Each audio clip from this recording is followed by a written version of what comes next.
Good morning, it's Yvonne back to do your bonus read. We're going to use the Lightseers Tarot for this reading. Okay, I'll just give them a little bit more of a shuffle and we'll get into this reading.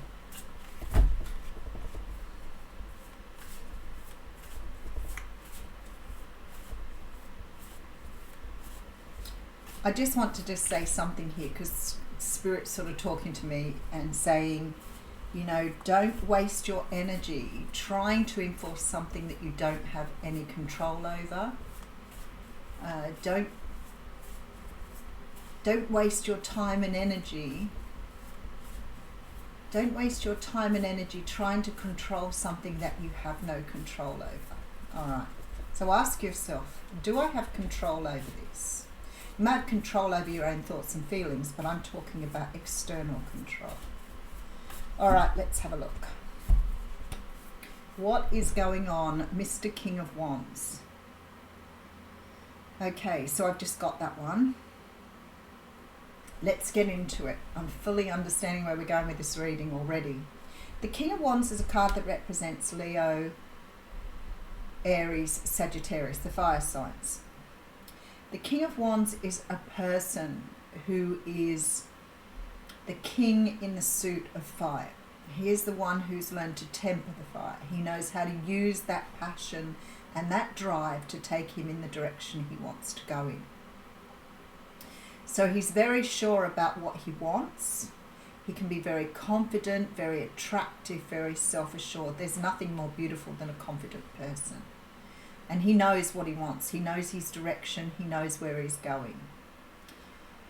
So I feel like here, okay, because we have the Five of Cups here. Okay. So there is an energy here of you learning to go forward rather than going backwards. The King of Wands knows how to progress. He knows how to create. He knows how to use his passion. He knows how to move in the right direction. The Five of Cups talks about an energy where you are stuck in the past with regrets and remorse. Maybe this is why we did the What's Cracking energy, where we're learning to let something go and move in a different direction. But the Five of Cups talks about being stuck in an energy of always looking back rather than looking forward. The King of Wands, he does the opposite. This energy here, this masculine energy, does the opposite. This is a person who knows that there is no point on focusing on what has gone wrong. How can we make something work for us here? Four of Cups, same thing again. Okay, and there's the Sun. All right. Okay, for me, this is very much this energy here of looking back at what went wrong instead of focusing on what can go right.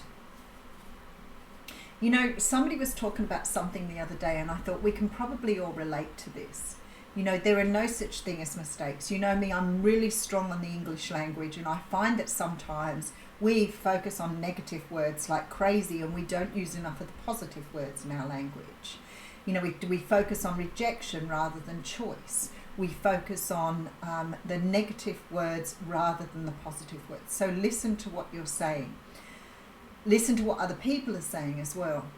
So I'm not sure if it was Brené Brown, but somebody I was watching the other day was talking about the fact, I know that Rick, thank you, I've given you a little highlight again. Rick said about the fact that when people say they're being realistic, they're actually focusing on the negative rather than the positive. And I'd never really thought about that before, and it really challenged my viewpoint. What we tend to do is we focus on our mistakes. So how many times have you made a mistake and you've been so embarrassed and so upset about it, it's nearly driven you to tears, or you've become so hot and bothered about this mistake that you've got yourself into some sort of turmoil about it. But what if you look at a mistake or something that you've been doing up until now that hasn't been positive? What if you look at it from a different perspective? When you say something or you hear something said, what if you challenged, well, that word could be said this way, or we could be doing things this way. So instead of looking at it as a mistake, you look at it as gaining experience. if you look at a lot of words in the English language, they are very, very negative, and we promote negativity in our language. I don't know why it happens that way. I figure for most of us, we're always raised to not, I can't remember which nationality it was. It may have been one of the Asian nationalities, and it may be very different now, but I remember somebody saying to me years ago, you never told somebody their baby was beautiful, because you were meant to make the people humble.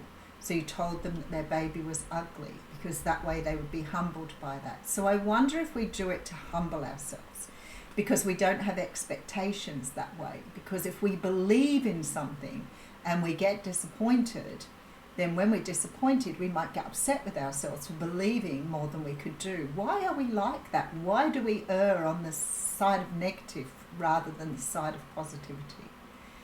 So when you say something to yourself like, I don't know, I'm not going to take it to extremes, because I always use the analogy of the astronaut, because I feel like somehow or another that is the one thing that I've heard said to somebody and thought. I listened to my daughter one day when her son said something about going to space, and she said to him, you know, you'll have to work a little harder than other people to get there, because that is a lot of going to uni, a lot of education, all those sort of things. But you know what? If it's what you want, you go do it. And I remember thinking, you know, kids just so influenced by that energy.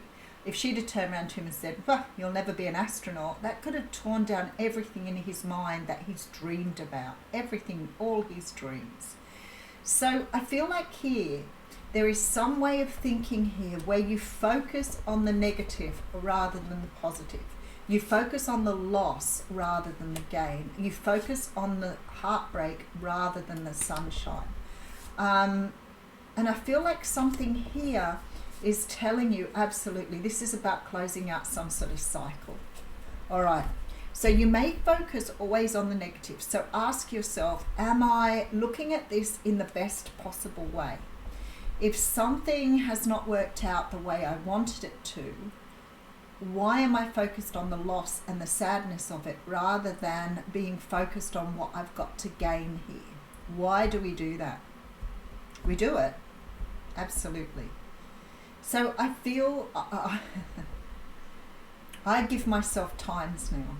So if I wake up one day and I'm really unhappy about something and I feel really low, I may be heartbroken about something or hurt by someone, or I don't understand why I'm feeling the way I am, I say to myself, okay, you have till lunchtime, wallow in your misery, and then lunchtime you get out of it. And usually by lunchtime I'm done. Whereas probably years ago I might have sat in that funk for a while. So I've started to understand that I am actually responsible for moving myself forward. And that has been a big learning curve for me. I don't feel that I need to wallow in my sadness for too long. But I'm not saying that you need to do it that way. I'm just saying, recognizing that sometimes you get stuck in the negative ways of thinking about it rather than looking at the positives. Why do you do that? Because you were probably taught not to have expectations, not to sort of err on the side of good, not to, you know, over fantasize. You probably got all of those things. Your imagination's not good. You know, you can't fantasize these things. There's all these things that your parents may have taught you that has somehow put you into a negative mindset. It's been coming up a lot lately in the cards around some sort of way that we think in a negative way, or some sort of ideas. You know, the littlest things can create the energy of questioning who you are. So, for example, somebody could walk into a room and say, oh my goodness, the way people dress nowadays. And all of a sudden you're going home looking in the wardrobe, looking at your clothes, wondering why you dress that way, wondering why you choose to wear that particular thing. But your whole way of thinking is changed by one negative comment. Something can trigger you that small. Something can trigger you into a state of negativity. If you can recognize it at that point and recognize it is something that you don't need to take on as your own, if you can just understand in that single moment that that statement is a person who's very unhappy and miserable with themselves, making a statement for themselves, not for everyone else. When is it your responsibility? When do you let it go? When do you walk away? When do you allow yourself to think, look, walking away from something. So perhaps you are starting, maybe this is the adjustment that you've been making. Maybe this is the energy of understanding that you need to make some sort of adjustment here. Because the Eight of Cups tells me that you are walking away from something here. All right, let's have a look where we're going. All right, so we have the Ten of Cups. Beautiful energy. Queen of Cups coming through and the Queen of Swords. Oh, that's just stunning. This is about loving yourself enough to cut things out when they don't serve you, which is perfect for what I've just been saying. This is about understanding how to get to your Ten of Cups. Somebody has told you here that you either can't have something or your negative way of thinking is bringing about something that you feel you are not able to get to. Now, there are some things that are out of our control, and we know that. Like if I wanted to go overseas at the moment, I could probably get to do it if I went about it a certain way. But for mostly, when you're under quarantine, there's very, very little chance that you're going to get to travel. That is out of my control. That is not something I can change. But if it's something you can change and you have that ability to change it, then you can. And I always talk about this idea that people say they can't change. That means I don't want to change, all right? That doesn't mean I can't. So if you hear somebody say I can't change, then no, that is not true. What you're saying is I don't want to change. But we can't change other people. We can only change our own reactions, responses, our responses to our emotions, our responses to stimuli, our understanding of who we are in that moment. We cannot change anything about other people. We could certainly encourage people to think differently, or we may work with our children to think differently. But then we have to be a good parent in that we set boundaries and we give our children an understanding that most things are very possible. I'm not saying everything is possible, because if your child wants to be Batman or fly, then maybe that isn't possible. But who knows, when they grow up, that might be a possibility too. So there's very much this energy here of learning when to love, learning when to put your energies into something, and learning when they are not good for you and cutting them out. Learning how to reach your Ten of Cups, learning to understand that you can make the most of your life by understanding, what do I take on, what do I adopt, what do I have control over, and what I don't have control over, where am I going, and what can't I bring into my life. When do I trust my intuition? When do I trust my logic? When do I learn to love something or love somebody or put love into something? And when do I learn that that is not a very good place to be? And that is the energy you're taking on here. And what it tells me here is this is how to get to your Ten of Cups energy.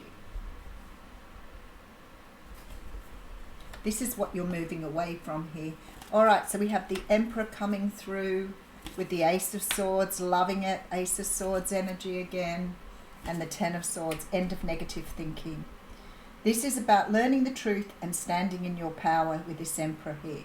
Really understanding the source of your personal power. It's about you understanding what you can control and you can't control. It's about understanding how to let go of the negative thinking and stand in your truth. It's about letting go. It's about understanding what you can let go of and what you need to sort of hold close to your heart. All right, so we have the Five of Swords coming through with the Empress. Ooh.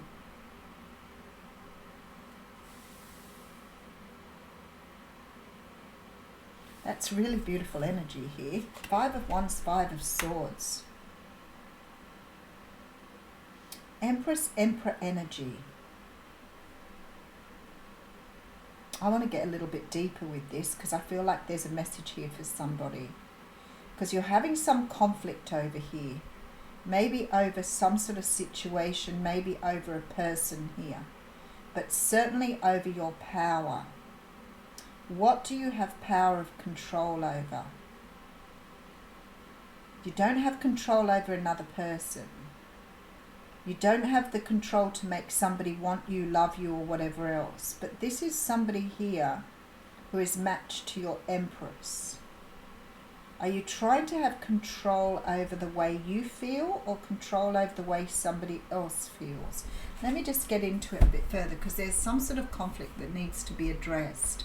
All right, so we have the King of Wands. Again, with this sort of dichotomy or this sort of duality here. This is a person who looks forward, who plans, who understands what they want in their future, and they go for it. This is a person who sits here and looks at the past, regretting and having remorse over what's gone. This is a person here refusing opportunities, bored and unhappy with the way things are being offered to them. This is a person who finds joy in what they can find joy in. This is a person who sits immersed in the heartbreak. This is the person who works towards closing some sort of cycle and walking away from things that no longer serve them. And the whole reading is like this. The whole reading. It's like, you know, loving where you can love and letting go where you need to let go. For some of you here, this is about letting go of a person or a relationship or a situation here that you have absolutely no control over. But for some unknown reason, there is this negative mindset that's keeping you trapped in this energy of wanting something that you can't have, or holding on to something that you may need to love and let go. The truth is here with this Ace of Swords right in the middle of the reading. This is about knowing what is right and what is not for you, and being able to work with that energy. All right, I just want to give these cards a really good shuffle. Learning how to work with that energy.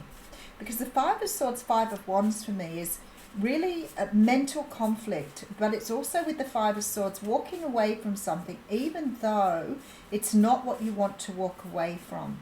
So are you not letting go of something here that you don't want to let go of, but yet somehow or another you are feeling like you can control how somebody else reacts or responds? Okay, this is really interesting energy. All right, so we have the Six of Pentacles with the Nine of Cups, the Three of Pentacles, and the Ten of Pentacles. Okay, maybe I'm seeing it wrongly here.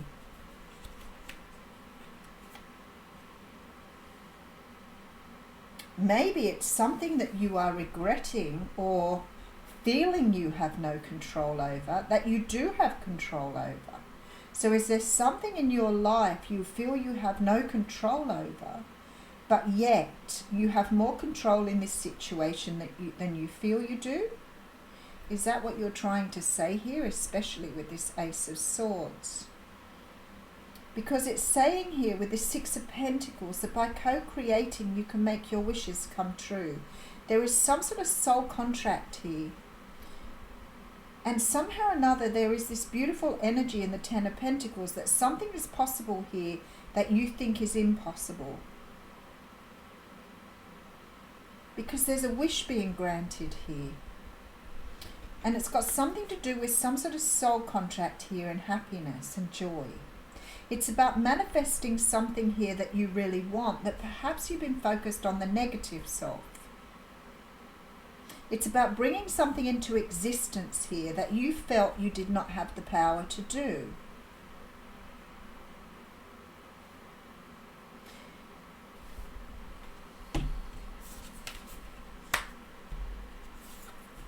Oh, look at this self-sabotage. You're thinking, your way of thinking here has got you on some sort of cycle or some sort of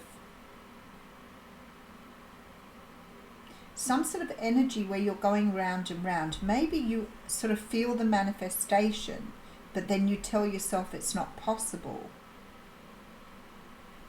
because it's like you're going round in circles on something here, unable to free yourself. And the Knight of Pentacles is very much a slow-moving energy. So it's almost like I want to say to you that you are going into this energy of believing that something can't happen or it can't be true. And it's taking a long time for the universe to get you to see it here, to see something. That your wishes are being manifested here. That what you want with this soul contract is coming to you. But maybe this is one of those things that you're trying to control rather than letting go and trusting that it's coming. All right.